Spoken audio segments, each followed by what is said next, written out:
Oi, tudo bem? Hoje é 15 de novembro, dia da proclamação da República do Brasil, e eu, Antônio Tabet, fiz que nem a família real e vim embora para a Europa. É a segunda chamada direto da Vini Portugal em Lisboa para todo o planeta. A Vini Portugal, para quem não sabe, é uma associação de vinícolas aqui, tem vinho do país inteiro. Aliás, quero mandar um recado aí para a doutora Cíntia, minha nutróloga. A gente vai ter muito o que conversar quando eu voltar de viagem, tá? Me desculpa, mas não deu. Na bagagem eu trouxe minha amiga e sócia Mara Luque, que eu não via pessoalmente há quase 2 anos. Mara, parabéns, está ótima, muito bem. Estão aqui comigo também o jornalista que leva a vida na flauta, Jamil Chad, e o ex-primeiro-ministro de Portugal, José Sócrates. Direto do Brasil, a presença ilustre da ex-ministra do Meio Ambiente, Marina Silva.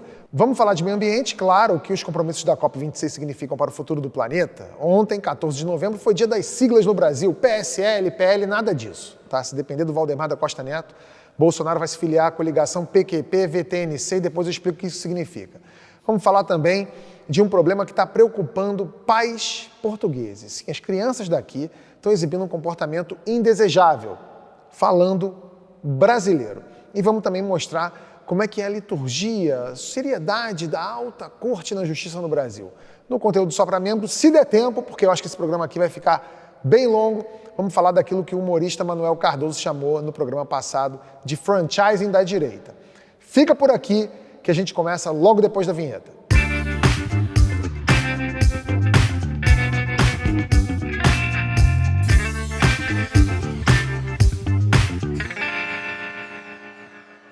A COP26, Conferência da ONU sobre Mudanças Climáticas, começou 2 semanas atrás num clima de urgência. O planeta está em perigo, as temperaturas estão em alta, era preciso assumir compromissos globais para impedir o apocalipse. O evento terminou no sábado de um jeito melancólico. Segundo a própria ONU, os compromissos assumidos na conferência fazem pouco para mudar o caminho em que estamos. O português António Guterres, secretário-geral das Nações Unidas, demonstrou decepção com o resultado. Jamil, você cobriu o evento durante todo esse tempo. Qual o seu balanço da COP26? Bom, eu acho que você usou a palavra correta, melancólico. Insuficiente e também demonstrando como é difícil equacionar, de um lado, a economia e do outro lado, a ecologia. Isso, obviamente, ficou muito claro nessa cúpula. Agora, também ficou muito claro que nós temos aí um país chamado Brasil, que desapareceu do protagonismo, ou que era protagonista nesse tema e desapareceu. É muito preocupante quando a gente vê que o stand brasileiro, que o pavilhão brasileiro, por exemplo, era, na verdade, patrocinado pelos ruralistas e pela indústria. Você fala, mas qual o problema? Não, nenhum problema. São atores legítimos. O problema é que a delegação brasileira tinha 500 pessoas. 500 pessoas. E não incluía nem indígena, nem movimentos sociais e nem ambientalistas de nenhum tipo. Então, você obviamente se pergunta que delegação era essa do Brasil. Até Isabela Teixeira, ex-ministra do Meio Ambiente, usou a palavra que era o Brasil geneticamente modificado. É um Brasil transgênico. Exato. Transgênico que apareceu em Glasgow. Agora, a conferência ficou muito distante de qualquer tipo de resultado substancial. Houve um livro de regras, o livro de regras foi estabelecido. Agora, os pontos principais, que era energias fósseis, questão do financiamento dos países ricos aos países emergentes, tudo isso ficou para a COP27. Cada ano a gente vai nessas COPs e eles falam, é a cúpula da última chance. O ano que vem a gente tem de novo a última chance. A Amazônia teve desmatamento recorde em outubro. Foram 877 quilômetros quadrados, aumento de 5% em relação a 2020.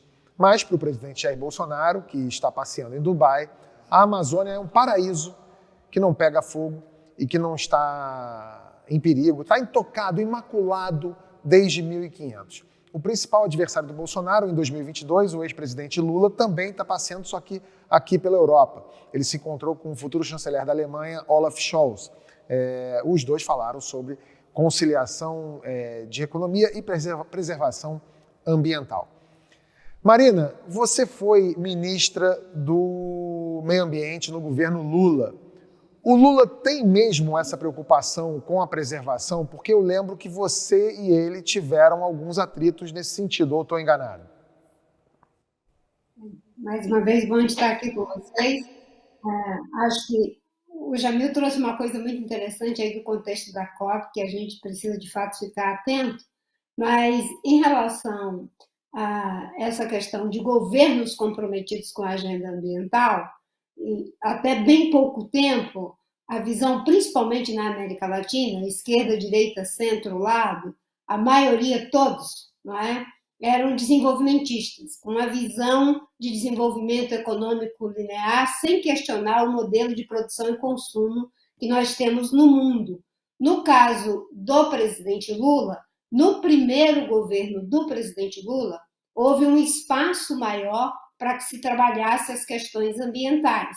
No segundo governo Lula, começou a haver uma série de conflitos, inclusive o próprio presidente começou a ouvir muito segmentos negacionistas que negavam o problema das mudanças climáticas e os negacionistas que negavam também o desmatamento, a ponto do presidente querer revogar as medidas de prevenção e controle do desmatamento que levou à minha saída em 2008. Era uma agenda que caminhou e caminhou com muitos ganhos, mas com muitos conflitos internamente ao governo. Agora, com certeza, durante aquele período em que eu fiquei no Ministério do Meio Ambiente e depois, quando assumiu o MINC, a Isabela, principalmente até 2012, o plano continuou andando, um plano que foi responsável por evitar lançar na atmosfera 5 bilhões de toneladas de CO2 de 2004 a 2008 e fomos responsáveis por criar cerca de 80% das áreas protegidas que foram criadas no mundo. O Plano de Prevenção e Controle do Desmatamento é fruto de um trabalho integrado de 13 ministérios, da comunidade científica, da sociedade civil e de agentes públicos comprometidos no Ministério do Meio Ambiente, Ciência e Tecnologia, o próprio Ministério da Defesa, Ministério de Relações Exteriores. Eu poderia citar aqui os 13, mas acho que não temos tempo para isso. Havia conflito, não vamos nos esquecer, vocês falaram aí de governo geneticamente modificado, foi na época do presidente Lula que os transgênicos foram liberados, inclusive com uma resistência muito forte da minha parte, da minha equipe, mas que o rolo compressor veio dentro do Congresso com o próprio comando do governo.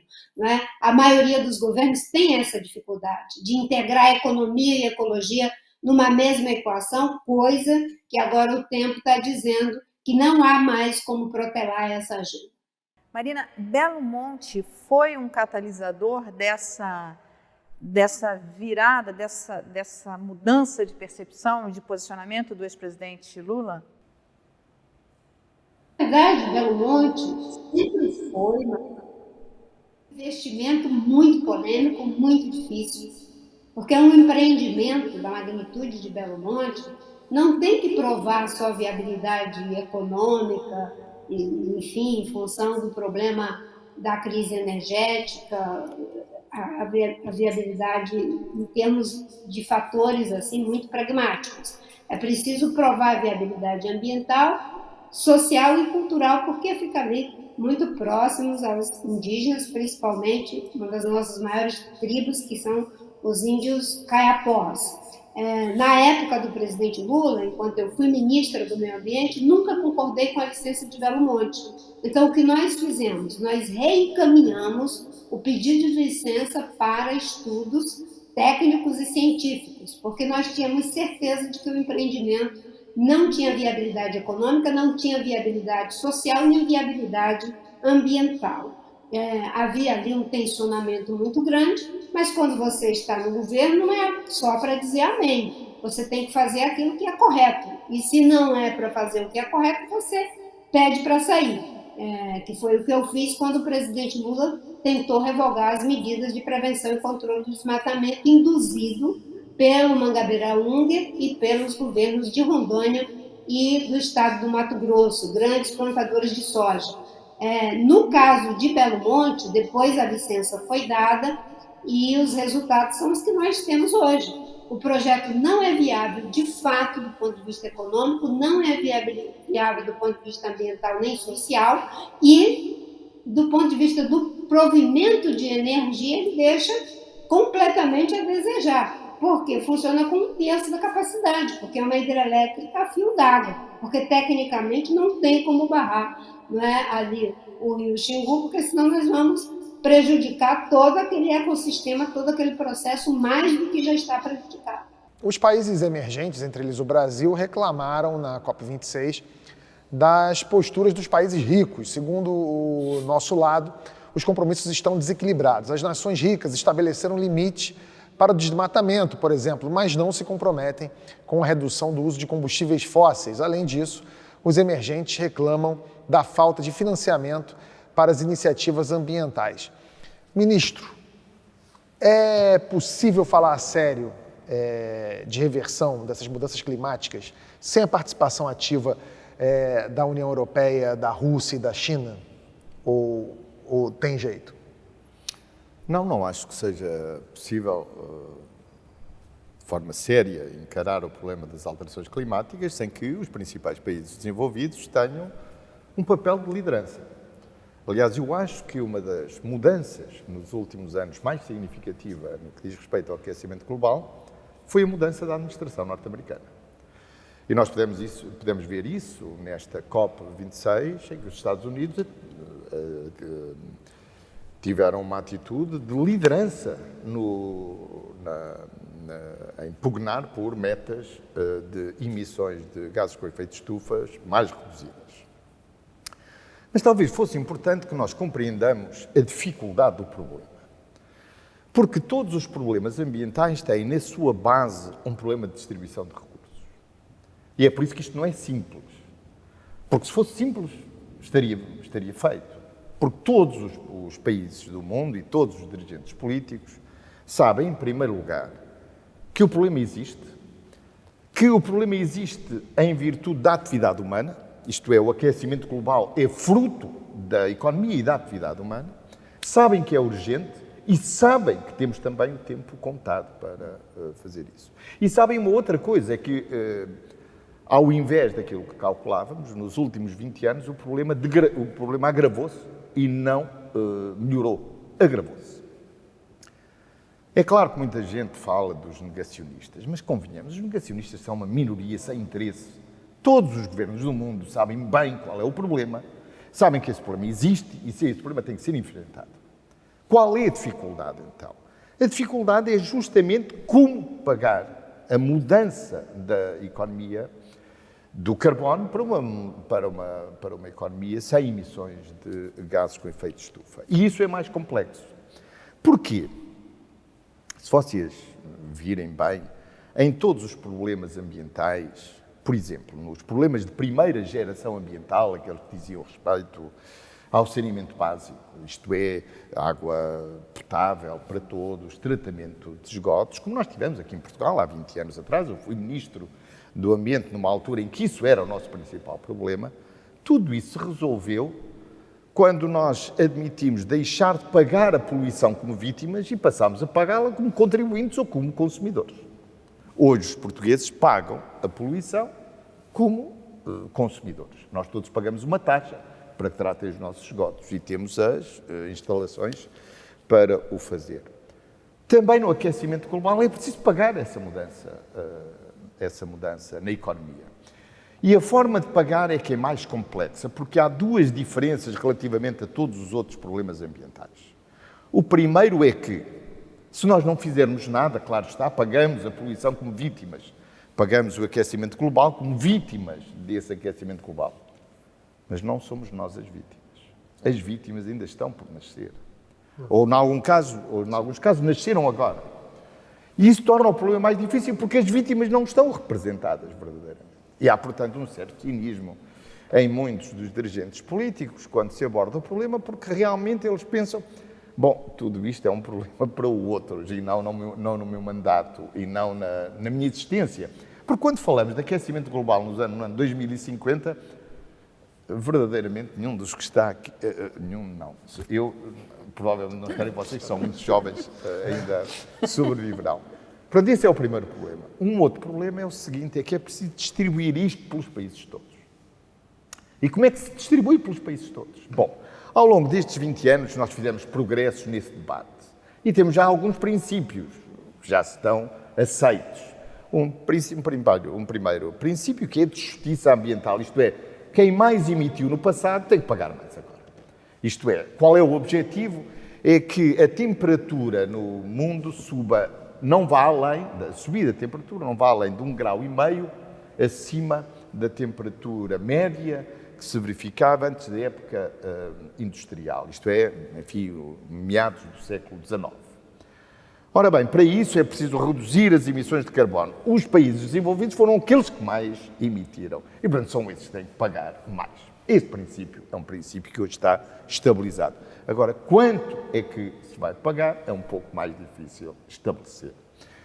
Os países em desenvolvimento, por outro lado, dizem, bom, vocês poluíram, vocês têm que pagar agora a conta desta alteração na economia, da descarbonização da economia. É certo, mas nós temos que ver também o seguinte, também um outro princípio foi emergindo, que é um princípio ao qual se refere como sendo um princípio, sim, mas não fazer pior, não fazer o mal outra vez. Isto é, os países em desenvolvimento também não têm o direito de agora fazerem exatamente o mesmo que os outros fizerem e terem um caminho do desenvolvimento económico também baseado no carbono e nos combustíveis fósseis. Agora, esse equilíbrio entre quem vai pagar a fatura e qual é o ritmo da mudança é o debate que está de cima da mesa. É um debate político, não é um debate técnico. Quer dizer, isto é um debate que é político porque exige um julgamento social. E mais até do que um julgamento social, até um certo juízo moral, porque verdadeiramente os beneficiários do que nós fizermos agora serão quem vier depois de nós. A gente já não está vendo problemas do clima afetando populações, principalmente populações mais vulneráveis? Sim, estamos a ver os primeiros sinais, mas verdadeiramente o que é que os cientistas estão de acordo? É que tudo virá aí em força daqui a 3 décadas, 2 décadas. Portanto, isto está-se a agravar. E o que nós vemos, com o que nós vemos, nós ainda podíamos viver. Porque, enfim, é um desastre aqui, um desastre ali. Mas as coisas vão agravar se não fizermos nada. E este é o drama que o mundo vive. É preciso responder a isso por antecipação, porque nós sabemos que vai acontecer, não é? E temos consciência que vai acontecer. Por isso, a visão que nós, ou que muitos têm, que há uns políticos cínicos, hipócritas, incapazes de terem uma reflexão moral, não, isso não existe. Toda a gente hoje, acho eu, genericamente considerando, tem bem consciência que o problema existe, que o problema tem a ver com a atividade humana e que temos que ter uma resposta. Agora, se me permitem, desculpe, só para ir ao ponto brasileiro. Eu não sei se vocês deram conta do que o António Guterres disse nesta conferência. Ele às tantas disse assim, a Amazónia emite mais carbono do que aquele que consegue processar. Que consegue absorver. Faltava o verbo absorver. Vocês compreendem o que isto quer dizer? Isto é, nós já atingimos um ponto em que o secretário-geral das Nações Unidas, baseado nos últimos estudos científicos, nos diz assim, a Amazónia é mais um problema para o aquecimento global do que propriamente a solução para o aquecimento global. Bom, isto atingiu um ponto em que temos que fazer alguma coisa. E por isso quero dizer-vos o seguinte, eu vivi muito isto. Eu fui Ministro do Ambiente, fui Primeiro-Ministro, eu estive na Conferência de Copenhague e sei o papel que o Brasil desempenhou. O Brasil era uma das potências mundiais que tinha uma voz a dizer nesta questão climática. E sei bem o papel que o Presidente Lula e o Chanceler Celso Amorim desempenharam em Copenhague. Era um dos atores. Até poderia dizer o seguinte, lembro-me bem que nessa cimeira o Brasil tinha mais importância no conjunto do mundo do que propriamente a União Europeia. Como sabem, a União Europeia está na liderança, digamos, dos blocos políticos que exigem mais combate, mais rapidez na redução das emissões de carbono. Mas o Brasil, nessa altura, tinha uma posição de grande protagonismo. Porquê? Porque o Brasil tinha uma política externa em que a Amazónia era um ativo brasileiro. e baseado na ideia seguinte, se a Amazónia é importante para o mundo, bom, todos temos que pagar a conservação da Amazónia. A conservação da Amazónia não é apenas um problema brasileiro. Todos aqueles, mais uma vez, é questão de distribuição de recursos. Eu sinto o dever, enquanto europeu, de contribuir para a preservação da Amazónia. E se querem saber o que o mundo hoje sente com a situação brasileira, é que espera que vocês resolvam o problema muito rapidamente. E talvez no próximo ano, com as eleições, porque isto não pode continuar. Isto é, a política brasileira de proteção à Amazónia tem que ser uma política articulada com o mundo, mas uma política que valorize o Brasil. E sempre valorizou o Brasil. Sempre, a Amazónia é um ativo do Brasil, não é um problema para o Brasil. E por isso, desculpa, é muito embaraçante para alguém que tem um amor pelo Brasil, como é o meu caso, eu gosto muito do Brasil, ver aquela conversa embaraçosa do presidente brasileiro com o antigo, não, eu ia dizer o presidente norte-americano, não é o presidente, o vice-presidente Al Gore. Aquela conversa no qual antológica. ele propõe a exploração da Amazónia. Bom, estava a falar com a pessoa errada. Não é questão de explorar a Amazónia. Quer dizer, o Brasil tem ali um grande ativo que potencia o Brasil no mundo, que faz um Brasil global, um Brasil empenhado. Isto é, o mundo não pode dispensar o Brasil, o mundo não dispensa o Brasil, o mundo não pode dispensar uma potência de 220 milhões de pessoas e que tem a Amazónia. E o Brasil não se pode pôr fora desse mundo. Por isso, vocês resolvam lá o problema no próximo. Mas aí só tem o uma povo questão brasileiro pode perfeita. resolver, não é? A Marina quer falar. Mas aí Bem, eu acho muito interessante esse debate e ver o primeiro-ministro, o ex-primeiro-ministro, fazendo esse reconhecimento, ministro Sócrates, em relação ao papel e o protagonismo que o Brasil já desempenhou. Porque o Brasil foi um país que teve a coragem de, durante um certo período, liderar pelo exemplo. Liderar pelo exemplo vamos fazer concretamente o que precisa ser feito, ter resultados concretos e, a partir daí, nós vamos nos credenciar no debate junto a blocos que tinham uma liderança e continuam tendo muito forte, como é o caso da União Europeia, hoje o próprio Reino Unido mesmo, com o primeiro-ministro conservador, mas nós temos ali um protagonismo altamente relevante, toda essa reversão que nós tivemos nos Estados Unidos. Mas o Brasil tem, no caso da Amazônia, já um exemplo prático, concreto. Nós conseguimos reduzir desmatamento em 83% por quase uma década, no período em que nós crescíamos uma média de 2% a 3% no agronegócio e na economia brasileira. E só foi possível ao presidente Lula e ao ministro Celso Amorim, meu amigo, que trabalhamos juntos em várias articulações, levar aquele resultado para Copenhague, porque foi feito um dever de casa anterior.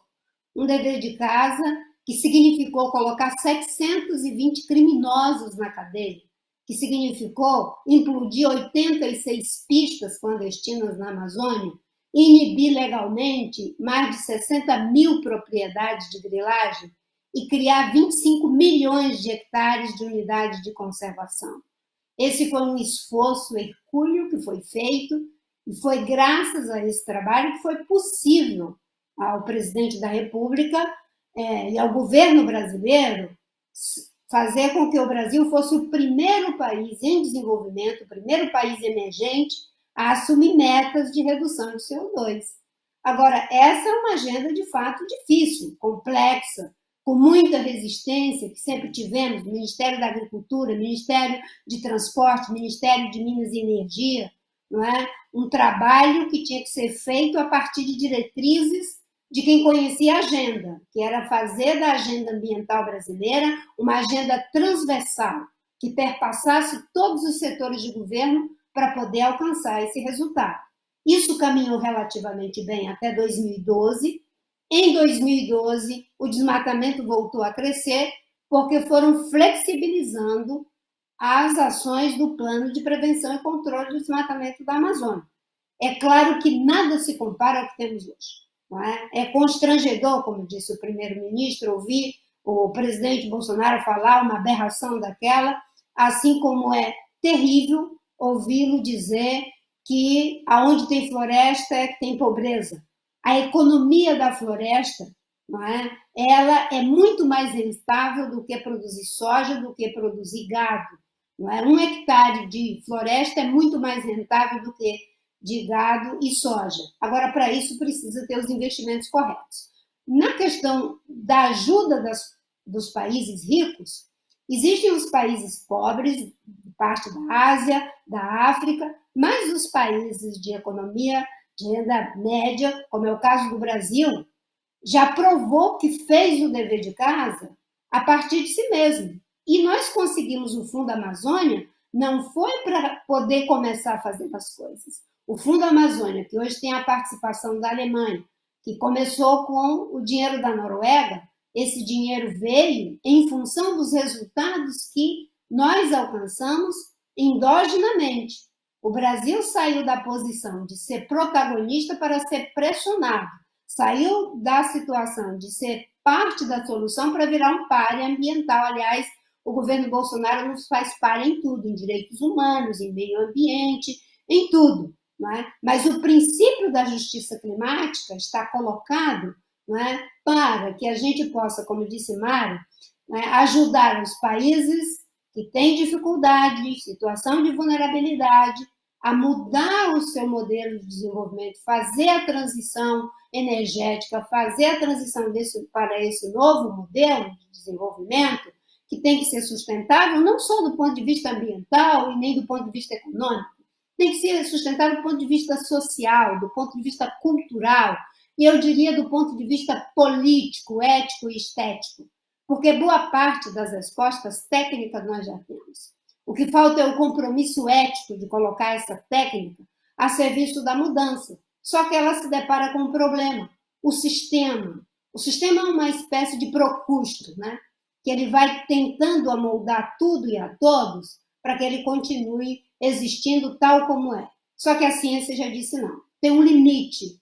Não dá para continuar achando que a ciência vai resolver tudo. Vamos chegar a um ponto de não retorno. No caso da Amazônia, o ministro acaba de dizer, né? O ministro Sócrates acaba de dizer, não é? Nós podemos chegar a um ponto de não retorno. Boa parte da Amazônia já está emitindo mais do que sequestrando carbono. A Amazônia é um estoque de carbono equivalente a 10 anos de emissão do planeta inteiro. Isso é um míssil de carbono, não é? Só que a Amazônia também é uma potência de equilíbrio do planeta quando ela estoca carbono, quando ela sequestra carbono e quando ela é responsável por boa parte do balanço hídrico da América do Sul e da estabilização dos oceanos para onde ela manda, não é? Uma quantidade de água doce inimaginável. Então, a Amazônia é o lugar da bioeconomia. Aqui é possível fazer a transição. Aqui é possível juntar economia com ecologia numa mesma equação, respeitando as populações locais, juntando a biociência com os saberes tradicionais dos povos originários e promovendo justiça social.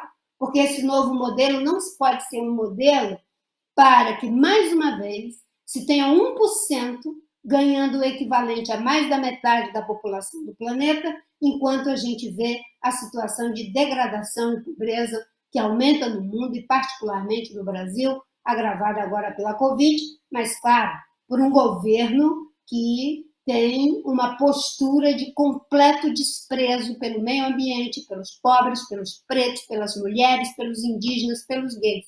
Né? Essa é a realidade que o Brasil está sendo chamado à responsabilidade. E eu tenho uma alegria, concluindo agora, né, de pensar o seguinte: a mudança, eu concordo, se dá no espaço da política, porque os grandes retrocessos vieram pela política, inclusive do ponto de vista da democracia. Agora, qual é o pacto de sustentação dessa mudança? Não pode ser novamente, aqui no Brasil, o Centrão, por exemplo, que teve na base de apoio de todos os governos, que sequestrou o sonho de milhões de brasileiros em todos os governos desde que reconquistamos a nossa democracia. Há uma qualidade que precisa, digamos, ser impressa nesse novo processo, porque dizem que sábios são os que aprendem com os erros dos outros, estúpidos os que não aprendem nem com seus próprios erros.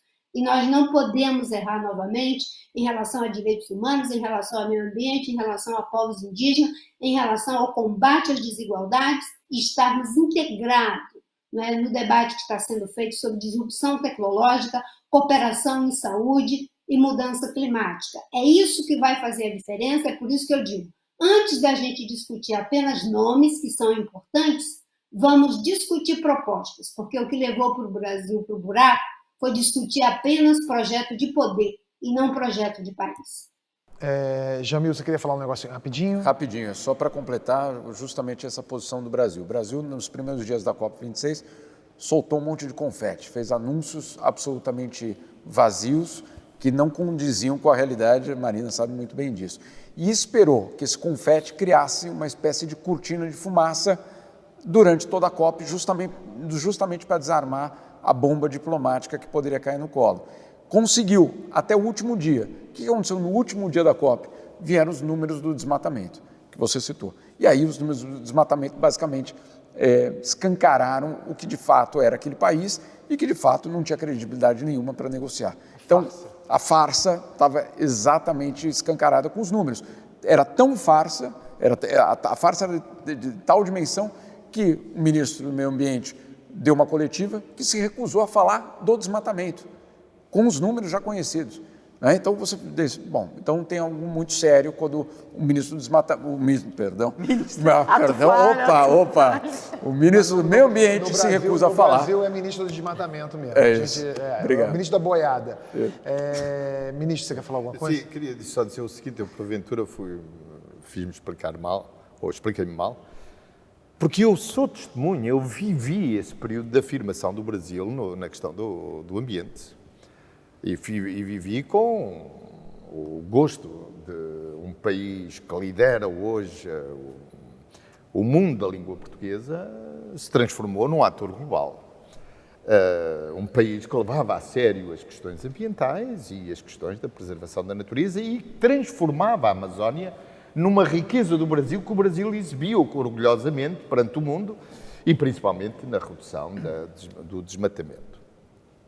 O problema é que hoje a coisa transformou-se, tem uma outra dimensão geopolítica. Isto é, por exemplo, para a União Europeia, a questão do aquecimento global é uma das suas primeiras prioridades geopolíticas. Hoje os verdes têm muita influência no Parlamento. A maior parte dos governos compreendem que uma das lideranças da União Europeia no mundo é justamente essa batalha pelas alterações globais. E por isso, todos monitoram,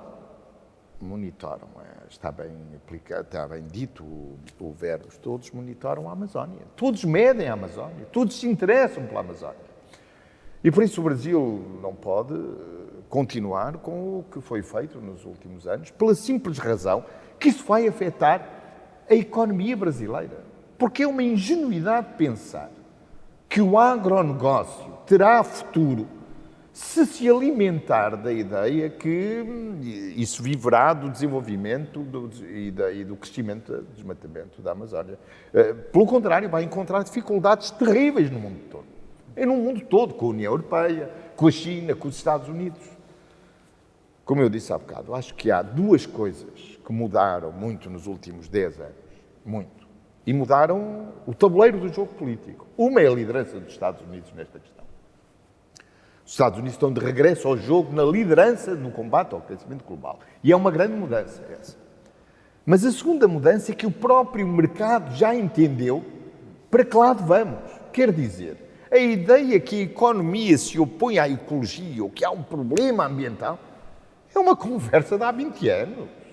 Nenhum economista hoje desconsidera ou desvaloriza as questões ambientais, porque sabe o perigo que isso representa.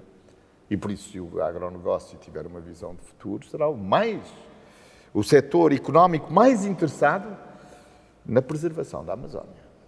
Não sei se... Os países ricos, eles prometeram investir 100 milhões de dólares por ano entre 2020 e 2025. Essa meta não foi cumprida até agora. Omara, o primeiro-ministro fala muito bem, a gente já falou disso em algumas edições de Segunda Chamada. Como é que faz para convencer esse pessoal que investir ecologicamente dá retorno? Eu acho que boa parte do setor produtivo, dos consumidores, até do agronegócio, como falou o ministro, está convencido disso. Agora, um setor, e eu acho que na COP a gente viu uma discussão em relação a essa, é o setor financeiro.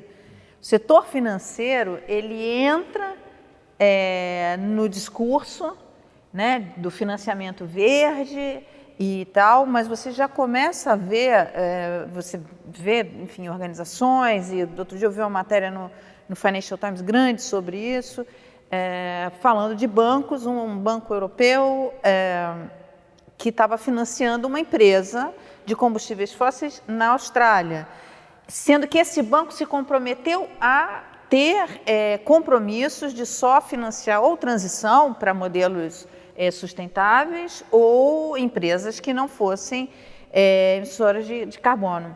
Só que o financiamento não era tradicional, o financiamento era por meio de operações de emissão de bônus. Então, ele falava assim, olha, eu só dou financiamento para empresas comprometidas ambientalmente. Ok. Só que ele faz uma emissão de bônus, por onde a empresa faz uma captação de recursos para fazer um investimento num projeto sem nenhum, pelo contrário, enfim, de um projeto de uma empresa de combustíveis fósseis, entende? Então, o setor financeiro, ele é um setor resistente a abraçar essa causa, a entender. Eu acho que o agronegócio, ministro, como você falou, é mais visível o que ele tem a perder. Quando a Inglaterra, por exemplo, os supermercados na Inglaterra, por exemplo, boicotam a carne brasileira, não compram a carne brasileira que vem de área de desmatamento. Então, assim, o setor financeiro não. O setor financeiro, ele olha ali, tudo bem, ele diz, tem um compromisso, vou financiar a transição para o modelo verde, mas aí ele vai dando um jeitinho e vai financiando de outras formas.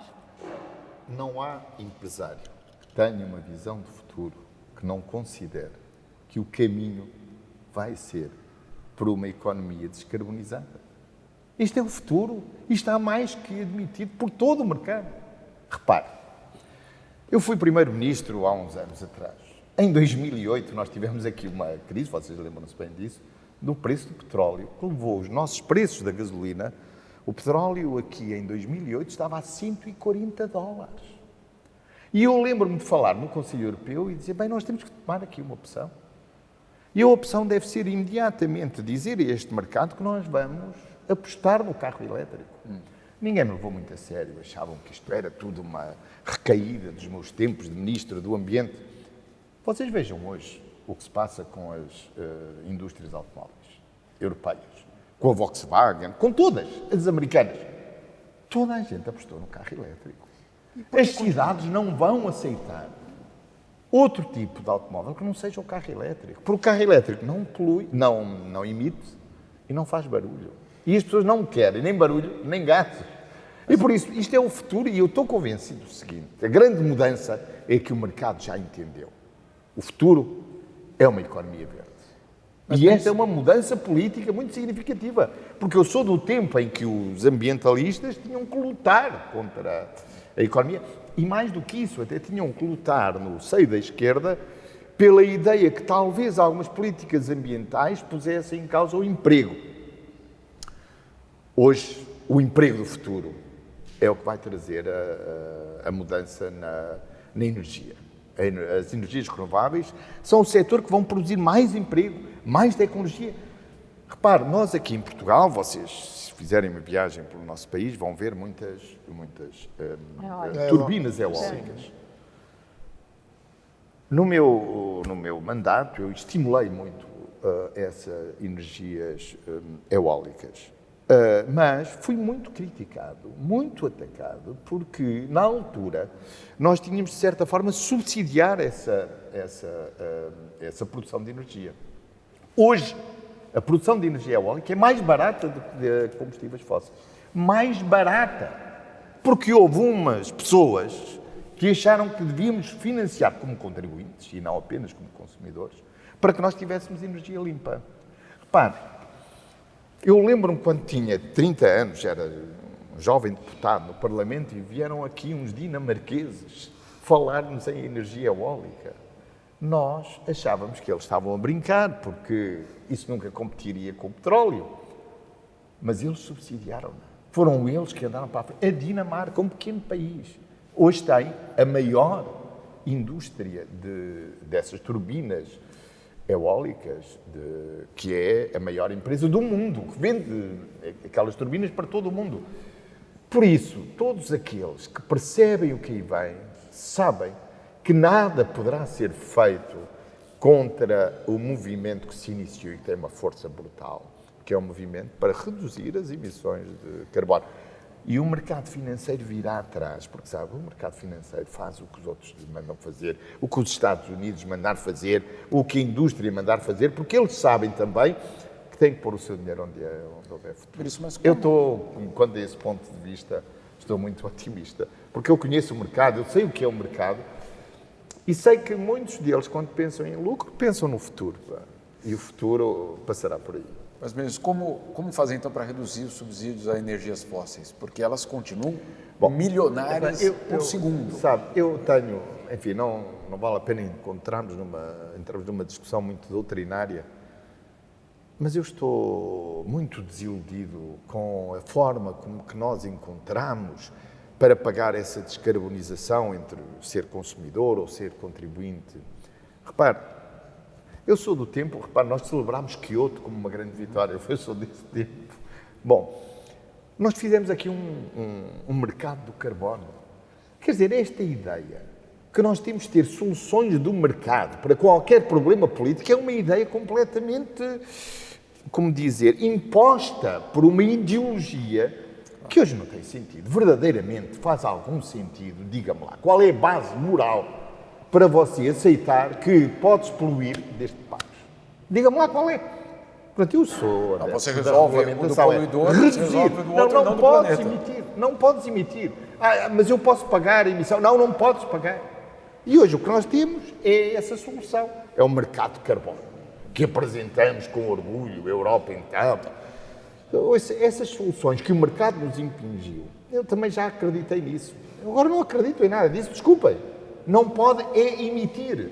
Porque a ideia que vocês no Brasil têm uma indústria muito poluente, têm que cumprir umas cotas, mas se comprar aqui a umas europeias que não emitiram aquilo que podiam emitir e compram, desculpe, isso não é solução aceitável quando estamos a lidar com um problema que é cada vez mais urgente e que tem esta dimensão moral, quer dizer, isto vai atingir quem vier depois de nós, não é?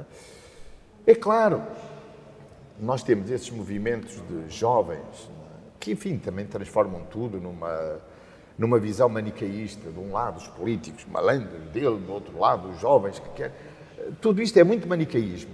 Mas, no fundo, eles têm razão. Porque ou eles se organizam para se representarem, ou então não terão voz. Porque, realmente, quem lida com estes problemas não estará cá daqui a 30 anos ou 40 anos. E se nós lhe apelamos ao interesse, imagina apelar ao interesse de alguém que tem 50 ou 60 anos, está no exercício de um cargo político, e dizer, imagina o que vai acontecer daqui a 40 anos. Não é? Mas se você falar nisto a alguém que tem 10, tem 12, bom, ele compreende que isto vai... Portanto, é também um problema de representar esses interesses que não estão... Enfim, eu só espero ter dado um contributo para este debate, que é um problema... Não é fácil resolvê-lo. Eu sou daqueles que estou desapontado também. Eu esperava mais. Esperava mais, em primeiro lugar, de acabar com o carvão. Esperava que saísse disto uma decisão clara. Carvão, não. Até por uma data. Infelizmente, a Índia... Bateu na trave. Bateu na trave. Bateu na trave. Mas sabe uma coisa? A Índia vai pagar este preço. E você diz, mas para o ano teremos... Mas para o ano vai ver que, mais tarde ou mais cedo, o governo índio, o governo da Índia, vai perceber que tem que resolver isto e mais rapidamente do que pensa. Isto é, a sensação de urgência vai de tal forma tomando forma política que mais tarde ou mais cedo aqueles que agora dizem não vão ter que ajoelhar porque é preciso dar uma resposta à altura das circunstâncias. O António Guterres disse também uma coisa interessante no seu discurso. Já vi que vocês não tinham prestado atenção à Amazónia, isso impressionou-me muito. Quer dizer, eu não sabia que a Amazónia agora, neste momento em que estamos aqui a falar, emite mais carbono do que aquele que absorve. Isto é, faz pior do que o bem que sempre vi a Amazónia como alguma coisa que temos que preservar para absorver dióxido de carbono. Mas disse uma outra coisa que foi o que eu sinto, é que desta vez o problema ambiental é que as vítimas desse problema podem enfrentar uma sentença de morte, não é? Quer dizer, isto não é só não ter água boa, não tratar os esgotos, bom, temos os rios poluídos, está bem, pronto, enfim, temos... Não, isto pode ser uma coisa muito mais séria. É que nesse governo a Amazônia virou uma chaminé, né? Infelizmente, acho que essa é... Sim, mas sabe, o governo brasileiro, verdadeiramente, eu já disse há bocado, quer dizer, o mundo já só está à espera que o povo brasileiro fale, porque já ninguém tem expectativa de falar com o governo brasileiro para obter uma solução para a Amazónia que faça uma redução significativa do desmatamento. Essa é uma posição, né, Jamil, assim, em relação aos interlocutores internacionais, em relação ao governo brasileiro? Foi muito interessante na COP ver que os interlocutores foram driblar o governo federal e foram falar com governadores, foram falar com os ativistas, foram falar com outros atores que não o governo federal, porque a credibilidade, obviamente, do governo federal é muito baixa, ou pelo menos há uma desconfiança muito grande. Então, existe uma... eu acho que até foi positivo, Mara, mostrar a complexidade do Brasil, que não era só o governo federal.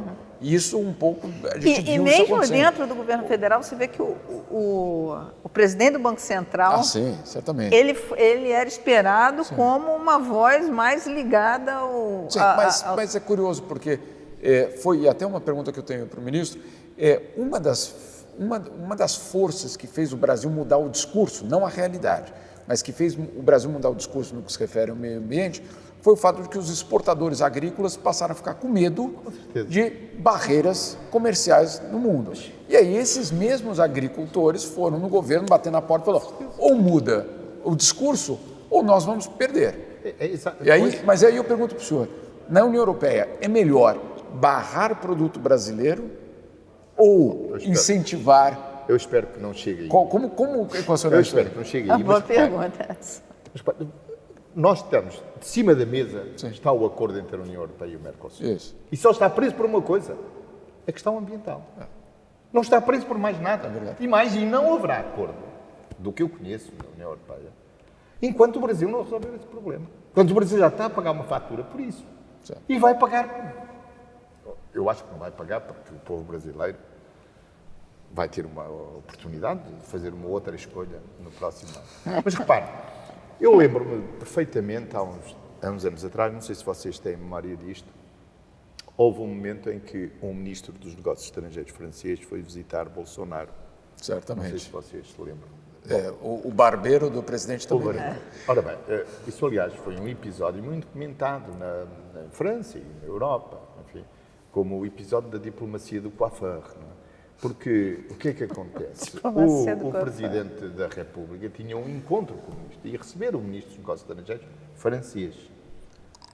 Bom, o Ministro dos Negócios Estrangeiros francês é Ministro dos Negócios Estrangeiros de um país que já teve um império, um país que está no Conselho de Segurança das Nações Unidas, que tem armas nucleares e que fundou a diplomacia aqui na Europa e no mundo durante o século XIX. A diplomacia, escreviam todos em francês, não é? Portanto, é um país que tem uma grande autoestima. Ora bem, o Presidente mandou dizer ao Ministro que não tinha tempo para o receber porque tinha que cortar o cabelo. E no momento em que o recebeu, em que estava para receber o Ministro, publicou uma como é que vocês dizem? Live. Uma live. Uma live. a cortar o cabelo. Bom, essa humilhação é uma coisa que o Brasil, mais tarde ou mais cedo, pagará. Porque uma coisa que os franceses levam muito a sério é isto, e quem conhece a França sabe que isto se pagará. O ministro, aliás, respondeu dizendo, bom, eu encaro isso com a tranquilidade dos veteranos. Exato. Isto é, o acordo Mercosul-União Europeia ainda não está aprovado, porque a França não deixa aprovar isso. Enquanto o Brasil não mudar também a sua atitude, em primeiro lugar com os países europeus, porque aqui ninguém na Europa... E há uma expectativa na Europa dessa troca de governo, enfim, que o Brasil vai, que o presidente não vai se reeleger? Eu estou convencido que não é na Europa, é de certa forma no mundo. Porque repare, se você olhar para os Estados Unidos também tomam as suas distâncias. Os Estados Unidos não querem ser confundidos. Os Estados Unidos têm bem consciência do que estão a fazer. E mais, os Estados Unidos antecipam o futuro que aí vem. Os Estados Unidos sabem que há eleições no Brasil. Também veem lá as sondagens de opinião. Alguém lá lê os jornais brasileiros, acompanha a vida política brasileira. Portanto, acho que o mundo está, digamos assim, a antecipar, de certa forma, o que aí vem, não é? E isso seria uma grande mudança na questão ambiental, haver uma mudança política no Brasil, como aconteceu nos Estados Unidos. Marina, eu só quero que você saiba o seguinte, depois de te ouvir falar aqui, eu vou votar em quem você mandar eu votar. Se você for candidato, eu voto em você. Se você não for e falar assim, eu vou votar no sei lá quem, eu vou em sei lá quem, porque aí se der problema, a culpa é sua. Eu vou votar em quem você mandar eu votar. Quem você falar para votar, eu estou votando. Marina, a partir disso que o ex-primeiro-ministro falou aqui, nós viramos realmente os párias do planeta? Nós somos aquele convidado, e eu estou sendo o eufemismo do eufemismo aqui, o convidado bem trapalhão da festa, aquela pessoa que ninguém quer chegar perto. Nós somos o país a ser evitado? Bem, eu acho que a gente tem uma coisa que é muito interessante, e eu sei que você falou essa história de em quem você indicar como brincadeira, porque eu sei que você é uma pessoa muito consciente, é um sujeito político dos mais atuantes, ainda que esteja num outro locus, não o locus da política institucional. Mas a gente tem que fazer uma separação entre o governo Bolsonaro e o povo brasileiro, a sociedade brasileira. Essa imagem de que, né, o espaço do governo era um espaço mal assombrado e o espaço da sociedade, da comunidade científica, dos empresários que têm consciência era altamente visitado, é o que eu chamo de um Brasil em dois trilhos. O Brasil do governo Bolsonaro e o Brasil que não é isso e que não pode pagar nenhum tipo de preço em função desse governo, que eu espero seja temporário, por mim ele já teria sido cassado há muito tempo pelo impeachment, mas que em 2022 a gente faça, esse Brasil ser passado a limpo, esse Brasil que o Bolsonaro representa, que não é os brasileiros. Em relação à situação que a gente vive hoje no mundo, é fundamental que a gente possa pensar no seguinte: de fato já temos um avanço, a ciência se descolou de qualquer interesse, parou de ser aquela vendedora de promessas quando surgiu lá atrás de que teria resposta para tudo, que veio para melhorar os confortos do mundo moderno. A ciência cumpre com o seu papel e não abre mão do 1,5%.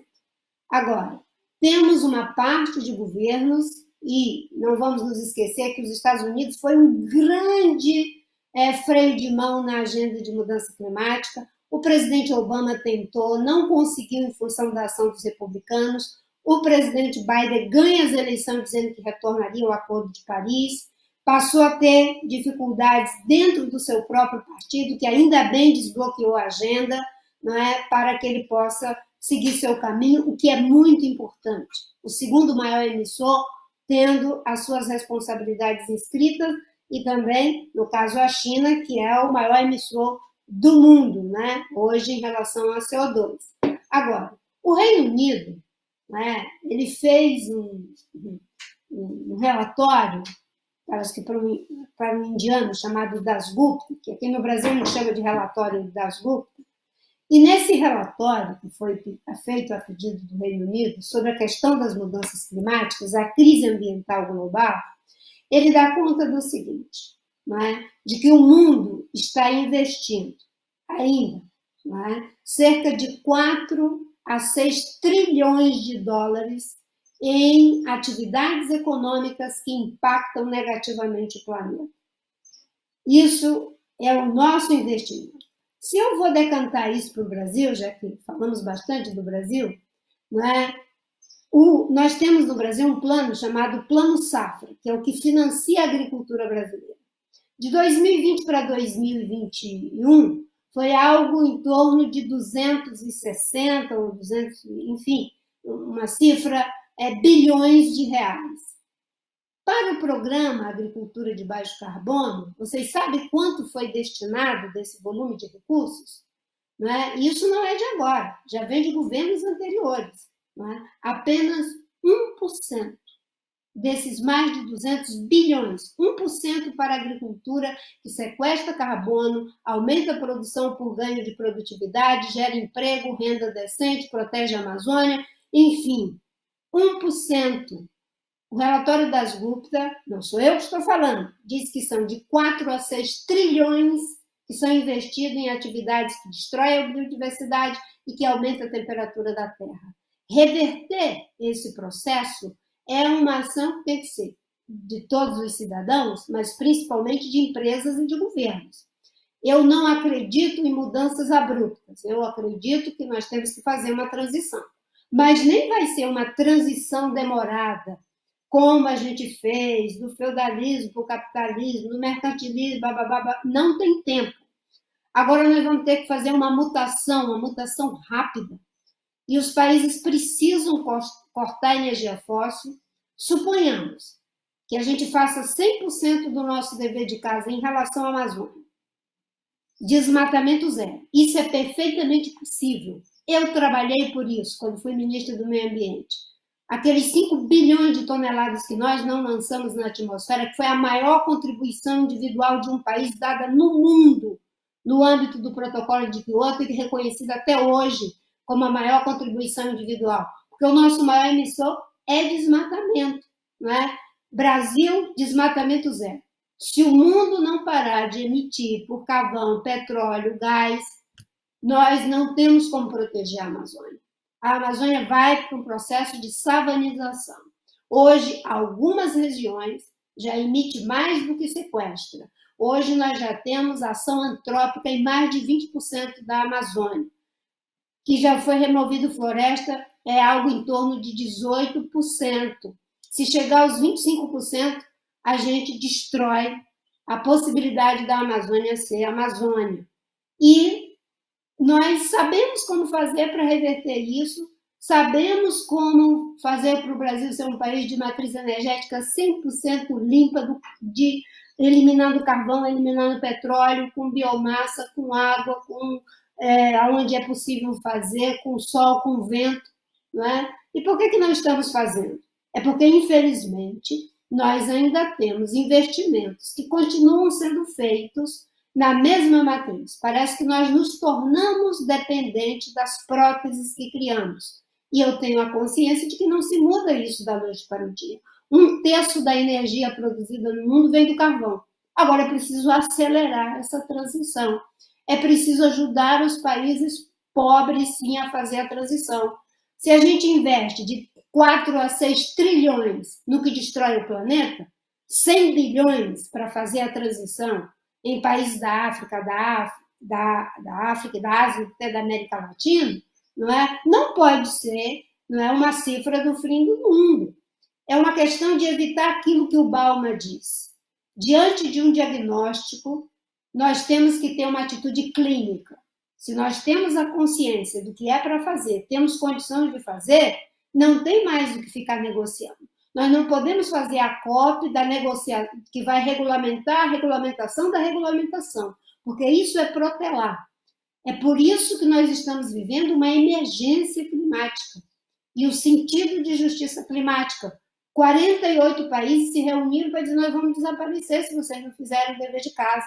Então, Europa, Brasil, não é? China, o esforço que a Índia tem que fazer. É claro que eles têm uma emissão per capita que é diferente da nossa, porque são países altamente densos em termos de população, né? Mas o Brasil é um páreo assim. Ninguém quer ficar do lado do presidente Bolsonaro, nem mesmo os países que têm governos que são autocráticos, como é o Bolsonaro, porque o Bolsonaro é anti-civilização, certo? Ele é realmente algo que não dá para entender. Depois de reconquistar a democracia, depois de tanto tempo do PT e do PSDB no poder, como é que surge Bolsonaro? Nós temos que olhar para nós mesmos, fazer uma autocrítica e, a partir de agora, como diz o Thiago de Mello, talvez não seja nem inventar um novo caminho, é uma nova maneira de caminhar. Nessa nova maneira de caminhar, é preciso que a gente entenda o lugar do Brasil no mundo, né? E o cartão de visita do Brasil no mundo é a Amazônia. Nós podemos aqui ser o país da bioeconomia. Nós já temos um produto da nossa biodiversidade que gera mais emprego do que a poderosa Vale do Rio Doce. Enquanto a Vale do Rio Doce gera 20 mil empregos, né, a cadeia produtiva do açaí gera mais de 300 mil empregos e arrecada mais impostos. Agora, imagine o que é fazer isso com açaí, fazer isso com cupuaçu, fazer isso com o óleo da andiroba, fazer isso com o bacuri, fazer isso com a abacaba, fazer isso com o patoá, fazer isso com o buriti, fazer isso com todas as espécies ricas em aromas, em texturas, em cores, e termos uma economia que cria produtos, que novos materiais, engenheirando a própria natureza a partir da biomimética, né? O Brasil é o lugar do novo renascimento. Na América do Sul, nós podemos fazer a diferença junto com nossos irmãos europeus. Aqui nós somos apenas 600 milhões de pessoas com riqueza mineral, com muita riqueza hídrica, com terras férteis, né? Temos que combater a desigualdade e ajudar o mundo a fazer a transição. O mundo que é produto de baixo carbono, aqui é o lugar, porque aqui é possível ter uma matriz energética 100% limpa. Essa é a diferença, trabalhar em cooperação. É correto quando a União Europeia não assina o acordo com o Mercosul. Só deve fazer isso quando o Brasil mudar de posição. É correto quando a OCDE não deixa o Brasil entrar no clube. Só vai fazer isso quando mudar de posição em relação à Amazônia, à Caatinga, ao Cerrado, à Mata Atlântica, aos povos indígenas. Porque ninguém pode permitir que ninguém, né, continue destruindo o planeta enquanto está fazendo um esforço global para salvar não só a nossa vida, mas as condições em que a vida nos foi dada. É disso que se trata, como diz a Hannah Arendt. Nós estamos destruindo não apenas a nossa vida, estamos destruindo as condições em que a vida nos foi dada. E é preciso que essas incongruências, né, de financiar de 4 a 6 trilhões a economia de alto impacto negativo e não conseguir 100 bilhões para fazer a transição. E quando eu digo isso, eu não digo colocando a mão na cara de ninguém, é só para que a gente possa se perceber, né? O Caetano Veloso diz que Narciso acha feio que não é espelho. Vamos nos olhar no espelho entre o que nós estamos anunciando e o que nós estamos fazendo. Bom, a gente hoje tinha milhares de assuntos para falar aqui, mas como a gente falou de meio ambiente com a Marina e com o Sócrates, os outros assuntos... E com o Jamil chegando da E com o Jamil Copa. chegando da Copa, ou seja, os outros, vocês conseguiram, vocês três, vocês extinguiram os outros assuntos. Vocês são o Ricardo Salles dos outros assuntos do programa. Vocês queimaram e cortaram e podaram todos os outros assuntos, a gente ficou só com o meio ambiente. Mas antes de terminar o Segunda Chamada de hoje, eu quero falar...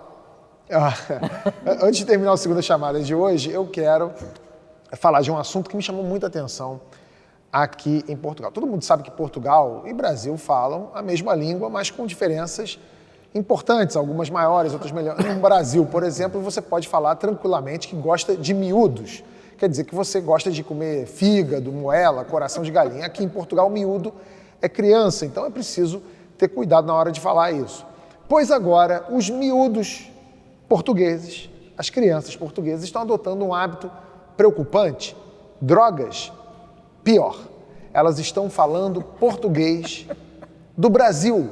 Isso. Elas falam ônibus em vez de autocarro, falam grama em vez de relva, falam até geladeira em vez de frigorífico. O fenômeno se acentuou por causa do isolamento da pandemia. Presas em casa, as crianças portuguesas começaram a ver muito mais vídeos de youtubers brasileiros e acabaram influenciadas. Ministro, como é que fica o orgulho português em relação a isso? Eu quero saber se existe aí também alguma carga de preconceito. Eu vou dizer por quê.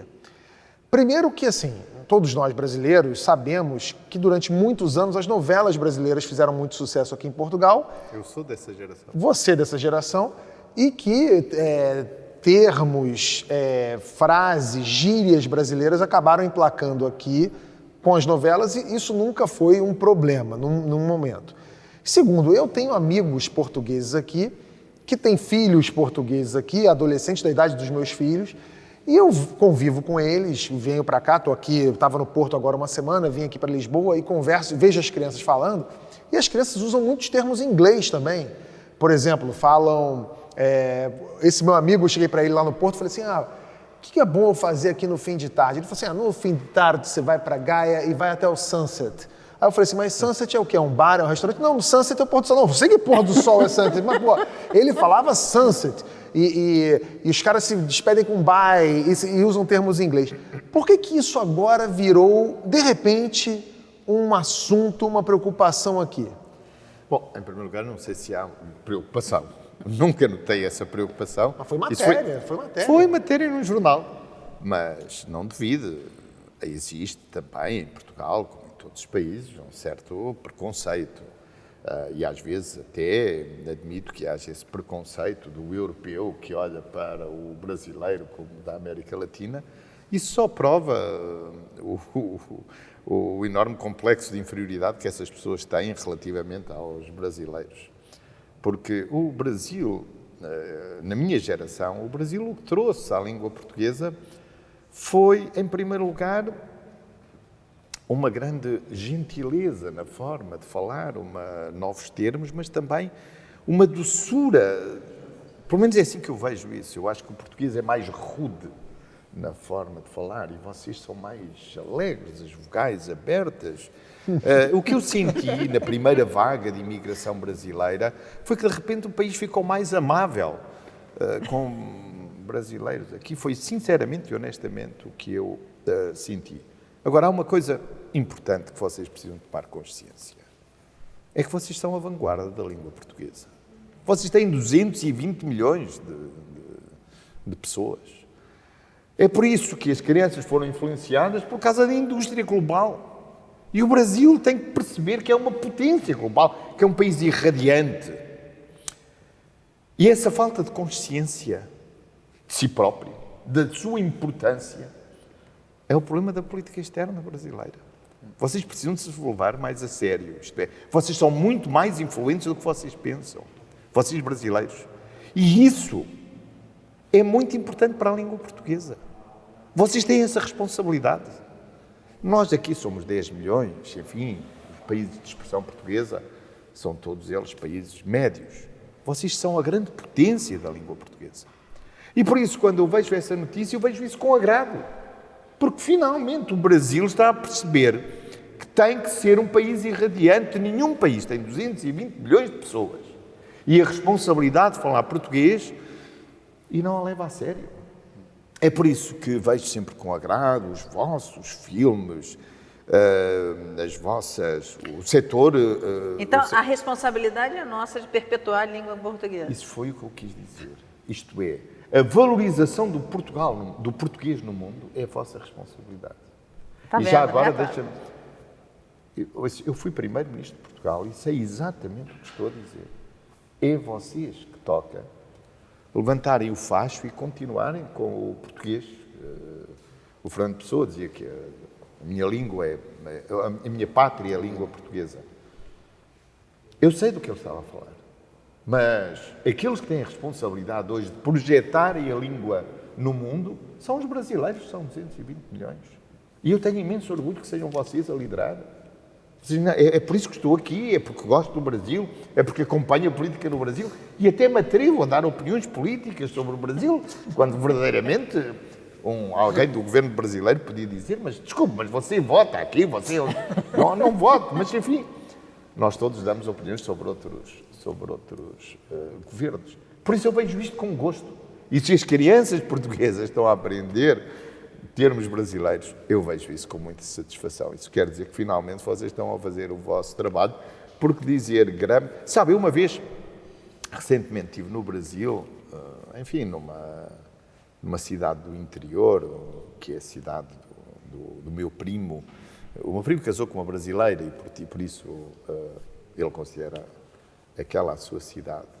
E lembro-me de estar lá no relvado e de repente tocaram à porta. Eu fui à porta e eram umas jovens, adolescentes, que me disseram, olha, a nossa bola de vôlei parece que foi para o vosso quintal. Pode vir para nós, seu moço. Ela me tratou por seu moço. Eu disse, jovem, eu vou já correr, ver o... Portanto, essa doçura e esse encanto... Só uma pergunta. Eu vi essa notícia. Dourados. Dourados? Tá. É uma cidade ali perto do Pantanal. Sim. Eu aproveito. Ainda bem que você não chamou elas de rapariga. Eu sei, mas eu conheci essa... Elas chamaram de moço, você não chamou de rapariga, tá tudo certo. Sim, mas aqui, chamarem alguém de moço na minha idade é um cumprimento. Por isso, ouça, se mais jovens e crianças portuguesas falarem alguns termos do português do Brasil, eu fico muito contente, porque eu amo muito o Brasil, gosto muito do Brasil e gosto muito de vocês e quero agradecer-vos muito por terem-me convidado para fazer este vosso Obrigado, obrigado, Sócrates, foi um prazer. Bom, a gente vai ficando por aqui, obrigado a você que está sempre com a gente. O Segunda Chamada de hoje fica por aqui. Hoje não vai ter bloco extra, não vai ter nada, porque a gente ultrapassou todos os limites de horário do aceitável e semana que vem vai ter aqui um Sobral Connection, tá? Vocês fiquem atentos, porque vai ter... Eu e Mara vamos receber o Ciro Gomes com as ilustres presenças do Caio e do Lucas Mendes, exatamente. Então, semana que vem, Segunda Chamada daqui de Lisboa, com Ciro Gomes, Lucas e Caio, vamos fazer o Sobral Connection, um Lisboa Connection, né? Lisboa com ascendente Sobral Connection. Então, obrigado a todos pela presença, Segunda Chamada de hoje fica aqui. Marina, um beijo para você, obrigado. Muito obrigada, Marina. Sempre valoroso o seu tempo. Obrigado, Jamil. Obrigado, Mara. E eu vou comer um bacalhau agora, que eu sou filho de Deus. Tchau.